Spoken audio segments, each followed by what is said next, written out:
Hello, and welcome to Every Thought Captive.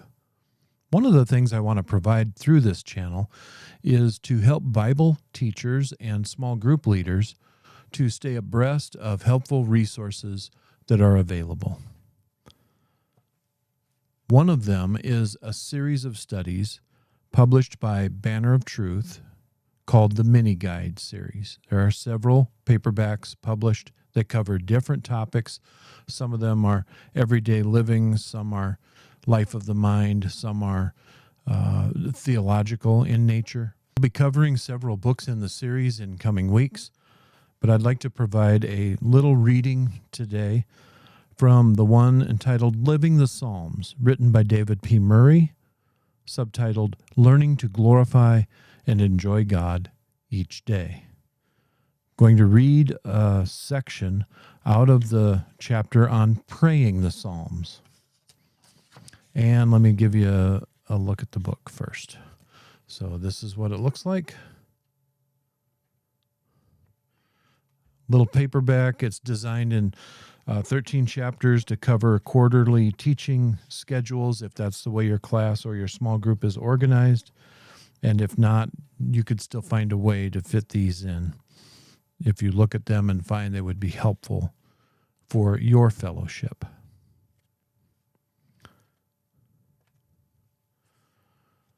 Murray writes, a book about prayer. Prayer is intimate. When we read the Psalms, we are permitted to eavesdrop on the most private and confidential area of human life, how people pray to God. We are allowed to listen in as individuals pour out their deepest concerns and express their innermost thoughts. As we do so, we think of removing our shoes because the ground feels so holy. What is usually so secret and sensitive is exposed for all to see and hear. And what we see and hear is an incredibly close relationship that could not be more transparent and trusting. False formality is banished. Thoughts of impressing others are expelled. Hypocrisy and pretense vanishes. It's just so real, gritty, and authentic. We are observing the beauty of trusting love and loving trust between two parties who have grown deeper and deeper in familiarity without ever lapsing into over-familiarity. What a challenge to emulate such sincerity and intimacy as we cultivate our own relationship to God in prayer.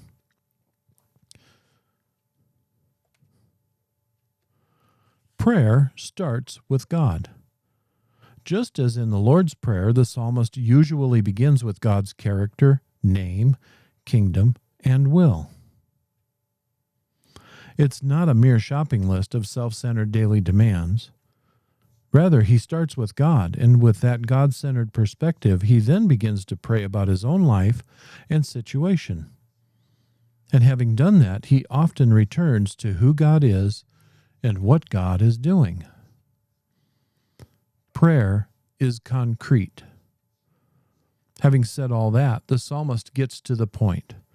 No, he doesn't just charge up to God and demand, but neither does he go round and round in circles, multiplying vague and general words without ever getting specific and particular. Rather, after appropriate time for worship, praise, confession, and thanksgiving, he gets down to the business of life and beseeches God for help with the down-to-earth realities of his life. Prayer is transformative. Although many of the Psalms begin in a mood of despair and doubt, they almost all end on a note of hope and confidence. The psalmist works through his issues in the light of God and finds that his dark mood slowly lifts. The sun breaks through and he is lifted above himself. Prayer does not change God, and it may not change our situation, but it certainly changes us very much for the better. Prayer is militant. The Psalms have an indubitable militancy about them. Their emphasis on spiritual warfare reminds us that we do not wrestle against flesh and blood, but against the rulers, against the authorities, against the cosmic powers over this present darkness, against the spiritual forces of evil in the heavenly places. Ephesians chapter 6, verse 12. This is not a soft, cowardly, cautious religion, but a bold, brave, and combative one.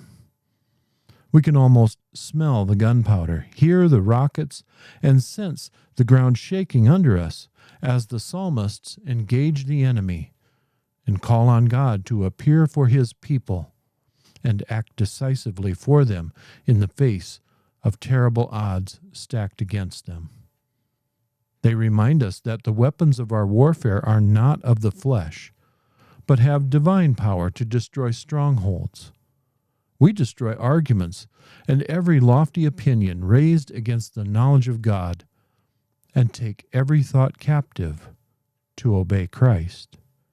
2 Corinthians chapter 10, verses 4 and 5. What a wake-up call to a sleepy, fearful, and defensive church.